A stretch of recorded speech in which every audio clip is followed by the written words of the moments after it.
Hello. Welcome to the live today. We will be talking about raising bilingual kids, specifically abroad. And today we will be focusing on the challenges, because I know as a multilingual mom, as a speech language pathologist, there are many challenges that exist when it comes to raising your kids with different languages, as well as different culture than the country you live in. So today's live is more about, getting to know each other, getting to know you guys. What do you feel is the most challenging, or what, concerns come up when it comes to bilingual parenting in a country in which you don't find necessarily the same community, or a community that looks like you around you in society. It can get pretty difficult to transmit the language, the culture. So today's really just to chat together and, a little bit like a story, but you guys are here and we can talk about what you find most challenging when it comes to raising your kids in your language and in your culture.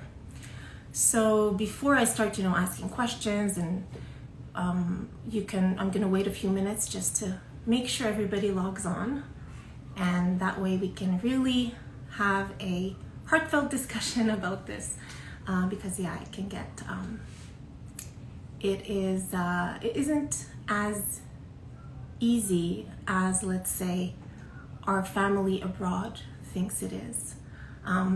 Usually we're faced with coming in a new country, and we see this as an opportunity. But this can also be, this discussion is also for second generation immigrants.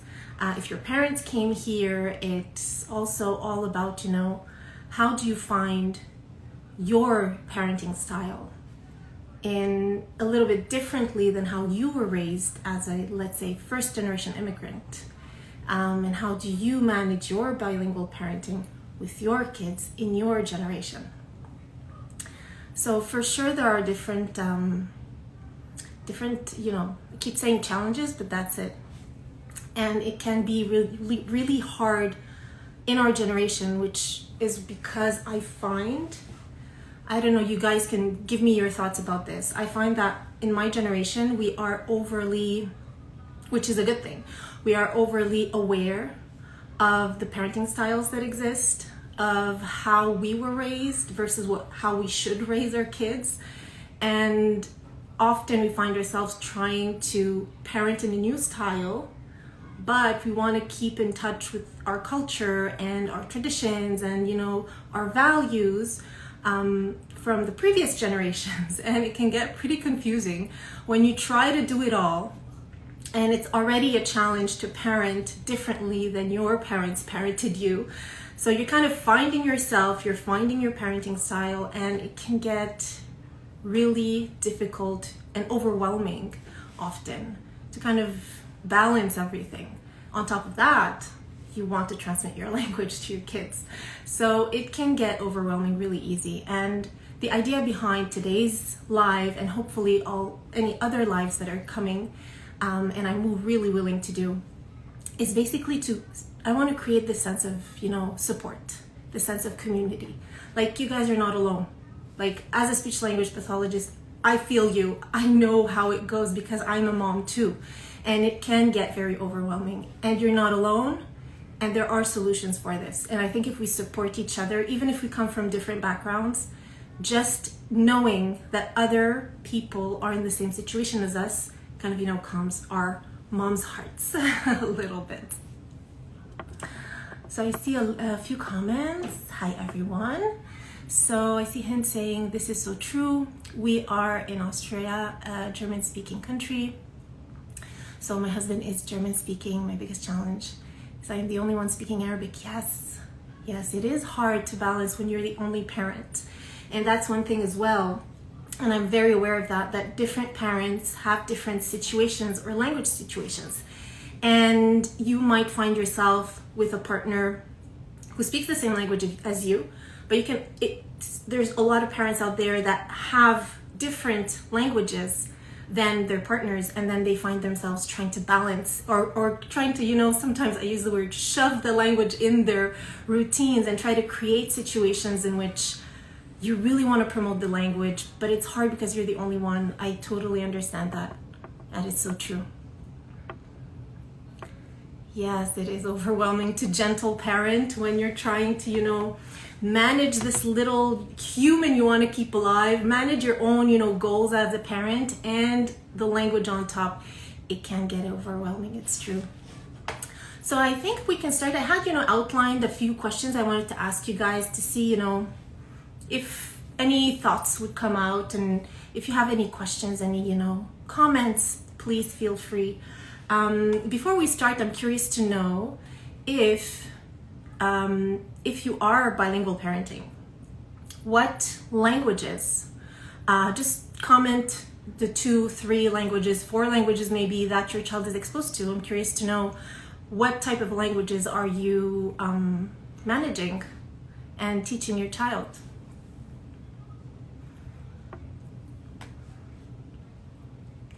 All right.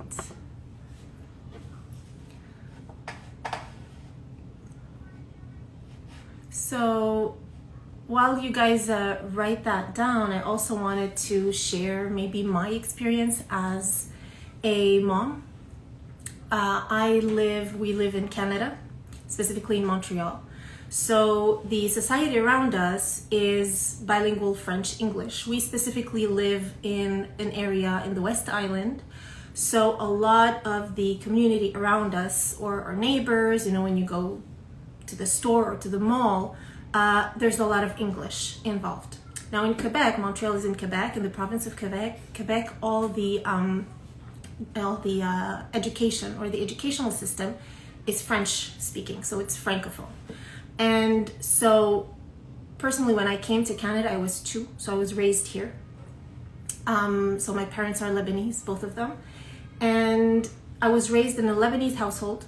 We spoke Arabic only at home. So بحكي عربي, it's my first language, basically. And then I was enrolled, for some reason, my mom or my parents chose English daycare for us. So our second language was basically English. And then eventually we went into school in French. When I went into school, I had 0 French. I didn't know anything about the French language. And I ended up doing all my schooling in French up until what we call cégep here. Then I switched to English, and then back university in French. So now I'm raising my daughters who were born here, same thing, Arabic only at home. Society around us in the West Island, everywhere we go, they're friends, they all speak mostly English. So they have English around them, and they go to school or daycare in French. So we kind of try to, manage all that. But the plan we had as parents, my husband and I, my husband is Lebanese as well.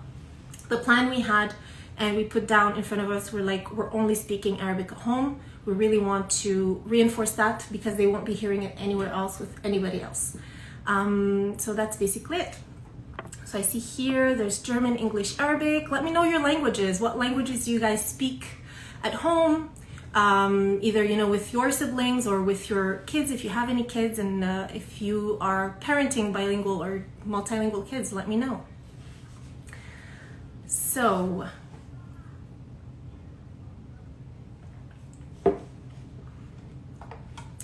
for the reflection questions I had in mind today, what was, or what has been, or maybe is, your biggest challenge in teaching your kids your native language, mostly if it's a minority language when you're living abroad?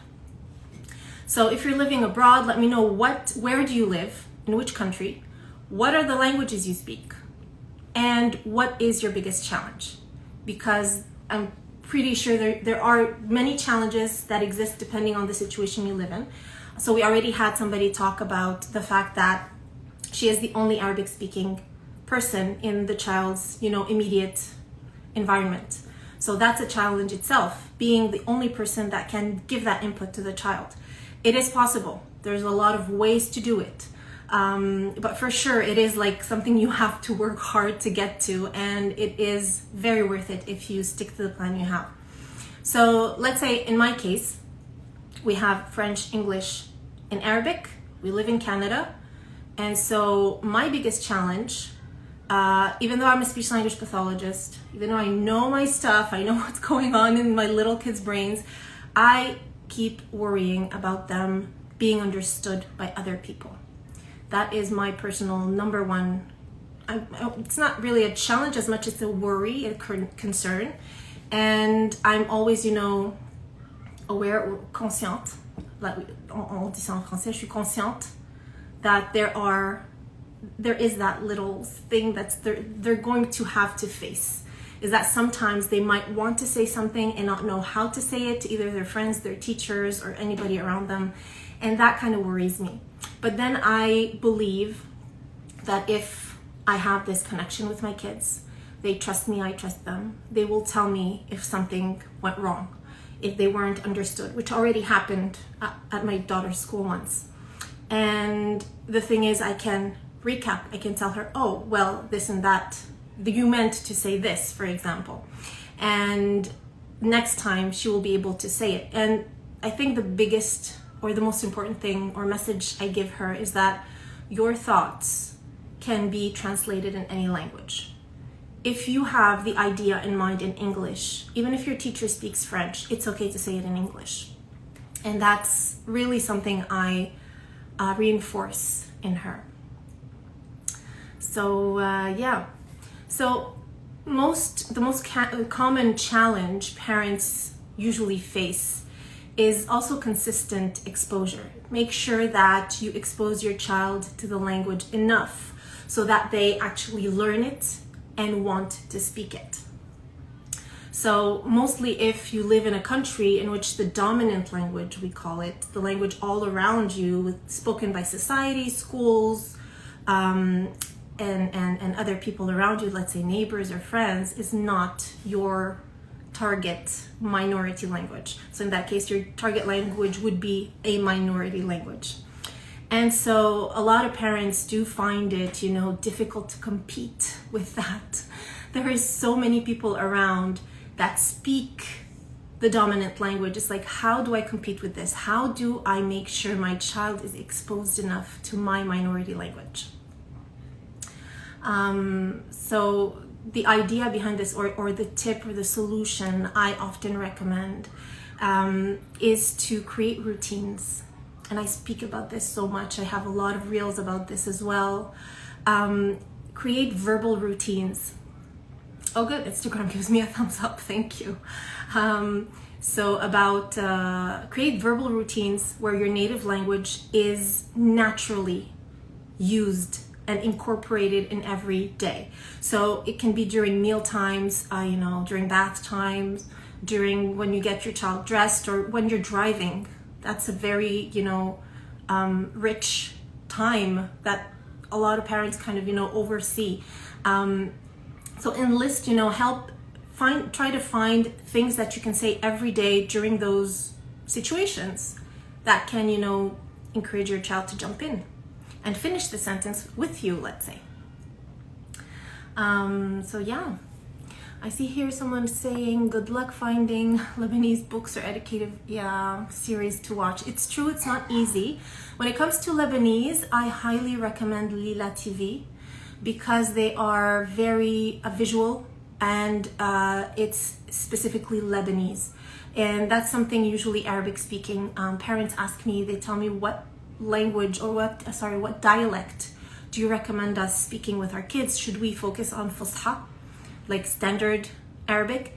And my answer is often no. Keep it as natural as possible. And this applies to any other dialect in any other language. If you're worried about your child, like you want your child learning to read and to write a specific standard language, you don't need to switch speaking to that dialect, because the idea behind everything I recommend is to keep it as natural as possible. The more natural your communication with your kid is, the more efficient it will be, because you will find yourself speaking it more naturally, so more often during, you know, any communication, any situation with your child. And so if it means speaking your own dialect, well, that's it. Because nobody really speaks Arabic Fusha with their kids. I've never heard anybody who actually uses it on a day-to-day basis. So yeah, for sure, if you find content, either educational or, you know, books or media, like YouTube channels in your dialect, that's top, that's number one. So yeah, I recommend Lila TV. And for books, I am co-writer of Mughamarat Zainawrami, which is a Lebanese book written in textile Arabic. And we did that specifically to encourage parents who don't read or write Arabic to speak it with their kids. And so the book is, I actually have it over here. Let me go get it, show it to you. So the book is really written, if you see it, in Arabic, in English text, well, English Roman letters. And so it's really Lebanese dialect books and content. We also have other resources on our website. So if you're ever interested, you can go on lehitna.com. The link is in bio as well if you're interested. So yeah, so again, if you just joined us, let me know, my pleasure. Let me know if you live abroad, where do you live abroad, and what languages are you trying to manage? And we're talking about the challenges of, you know, just bilingual parenting in general.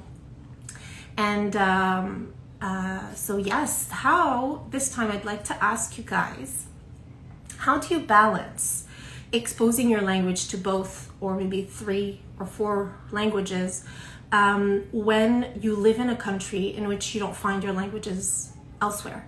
Like, do you incorporate the dominant language at home? Do you focus only on one language? What kind of methods do you use, or have you tried using?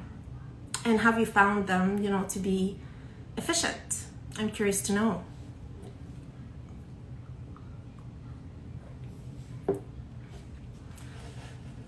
So to start off, maybe I can answer on my side, like I said before, I use the minority language at home methods. So it means that we only speak Arabic at home, but it's never 100% perfect. And that's the thing that a lot of parents stress about, is that, oh no, we have to like stick to one method and one method only and not move away from it, or we shouldn't accept, you know, any other language than what has been planned. But the thing is, often we forget that we need to be flexible as well. We have to embrace the child's different languages, all while, you know, focusing on one language, if that's your goal, to keep sticking to your plan. So it is a balancing act between the plan you have to speak the languages you want to target versus embracing the other languages around the child, so that he does feel like he can communicate with you in any language, but this is the language you value and you need to use at home. So I see here someone saying only speaking Arabic at home, French in daycare. Good. So this is also, I guess, minority language at home, but there's also, since French is at daycare, it's time and time and place, because the place is daycare equals French, home equals Arabic. So that's good. Yes, so sometimes they want to speak French, so we go with the flow. I love that. Go with the flow. It's perfect, because that's exactly what we need to do. We do, you know, embrace it, and then we go back. It's like when you're pulling to tirer une corde, right? You're pulling a rope. You kind of let loose, and then you pull a little bit more. You let loose and you pull a little bit more, just to make sure you always, you know, you have your kids valuing the language, but also knowing that you are flexible enough to accept the other languages. That's awesome. That's very good. So for sure, I mean, consistency is key, right? Because I think I've said it before in another live, but I mean, this is something super important. The three pillars, or the three most important points in developing or transmitting a language, is value, necessity, and exposure. If your child is exposed to the language enough, language learning will be possible. If the child feels the necessity, he needs to speak that language to be understood or to communicate, he will want to speak it. And if he values the language, this is super important. If your child values the language because he lives positive and fun moments and situations in that language, I mean, you triple that I want to speak the language feeling, you triple it, because that's what's going to encourage your child to actually use the language with you. If he's exposed to it, yes, but that's not enough. You can't just expose your child to a language and say, okay, he's going to learn it. He has to need to speak it, and he has to value the language to really want to speak it with you.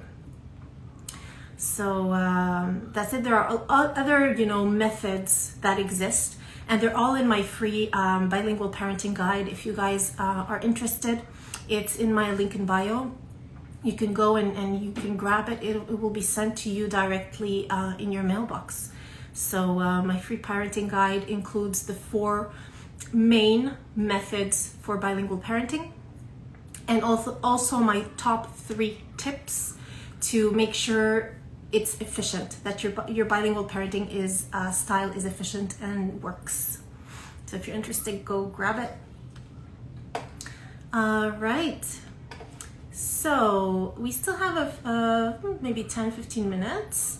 I'd like to know, I'm curious to know if you guys are, if your only challenge is language, or do you feel a challenge when it comes to culture as well?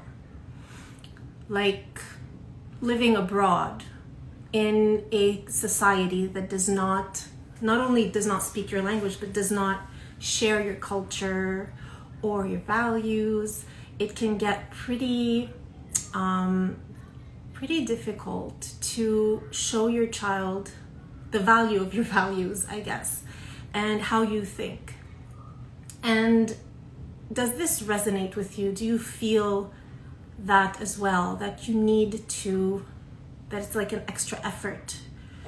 Or does it come naturally for you, maybe, to transmit your culture and your traditions and your values to your kids? Let me know. Because it is hard, I mean, to connect your kids with your culture when you live abroad, all while building their language skills, which is like a whole other juggling act, I guess.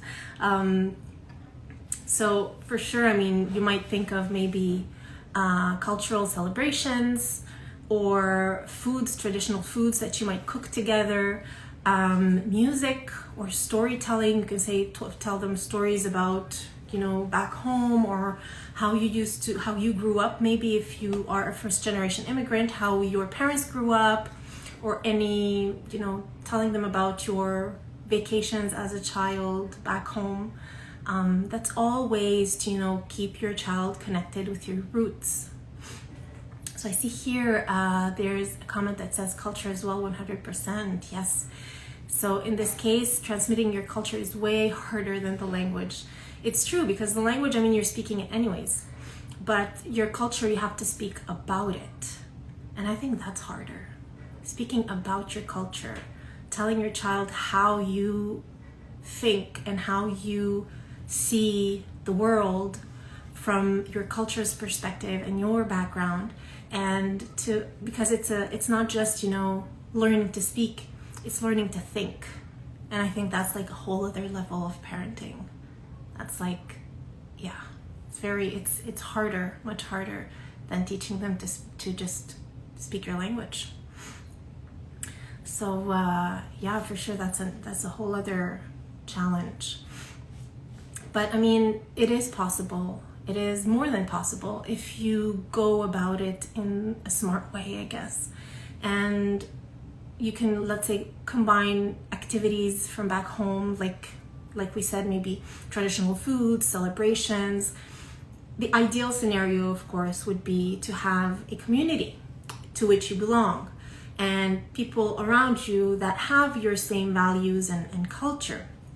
It's not the case for everybody, but that is the ideal scenario. If you can find your community somewhere around you, because wherever you go in the world, generally speaking, like the main cities, let's say, there's a big chance that you find either a religious community, or just a general community, or a Facebook group, a parenting Facebook group, about your culture, your background in that city. And I think it's worth, just Googling it, trying to see on Facebook, would you find parent groups that look like you in the country you live in? And that can help you just, ease your heart, give you ideas on how to connect. Sometimes they have events, festivals, or fun activities, to kind of get your child seeing that I'm not the only one. I'm not the only kid who speaks Arabic or speaks German or any language. I am part of something bigger, and there are other people like me around. And I think that alone kind of exposes your child to the fact that, oh, okay, I'm not weird, I guess. I'm not alone in this. And it is what I find even more interesting is that even if you don't find your community, even if your child doesn't see other people who speak their same language, your same language around them, just the fact of exposing your child that, oh, look, let's say my daughter, we speak Arabic, we don't speak Spanish, but let's say we meet friends who speak Spanish only, and we're like, oh, they speak Spanish at home, that's so interesting. They're like us, we speak Arabic at home, they speak Spanish at home. And that alone kind of, opens up your child's vision to, oh, okay, so I have my way, they have their way, we're different, but we're the same a little bit. And that kind of also eases your heart to say that, okay, as a parent, I'm not alone in this, I got this. And my child will grow up knowing that he is special in his own way. He speaks a special language in his own way. And so, I find that I think that way of thinking, that we are our own persons, our own family in a bigger community, I think that c'est vraiment gagnant, and it's to be encouraged a lot. So I have here a question, I think. How do we know if our child will be able to develop a third language, which is cooling language that is different from home and dominant language? How do you know? It's by trusting that your child, your bilingual, trilingual child, has what it takes. Children can develop more than 2 languages, and maybe your question has a hidden question inside that's more like, how do I know that he's going to be developing it without any difficulties?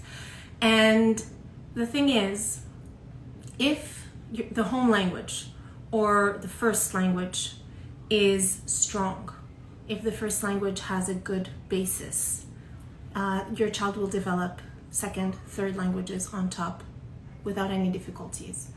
And I will take the opportunity to remind you guys that bilingualism does not cause language delays.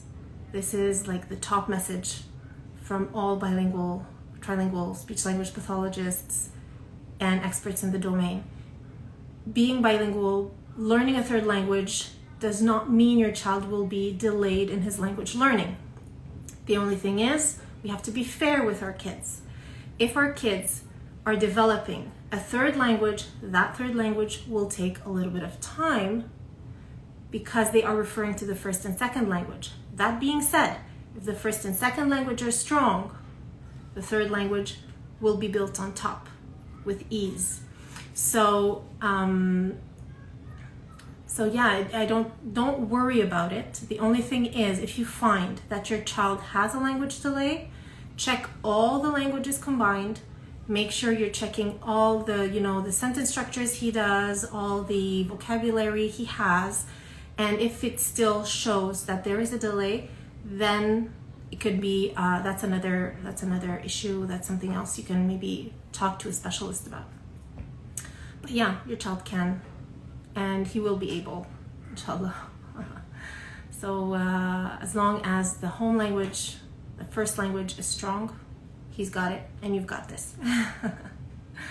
So let me know if you have any other questions, any concerns, any thoughts about what we've been talking about today, because it is, challenging sometimes to raise your kids in another language and in another culture when you live abroad, mostly in a country that doesn't speak your language at all, where your language ends up being a minority language.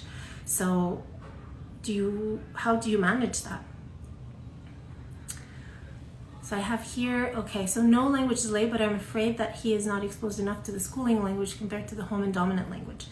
Well, if the schooling language, like here at least, I don't know from which country you speak, you're talking to us from, but usually schools are, let's say, 4 or 5 days a week. And they're, let's say, from, 8 to 4. That's more than enough exposure for your child to develop the schooling language, because it is more than half the day.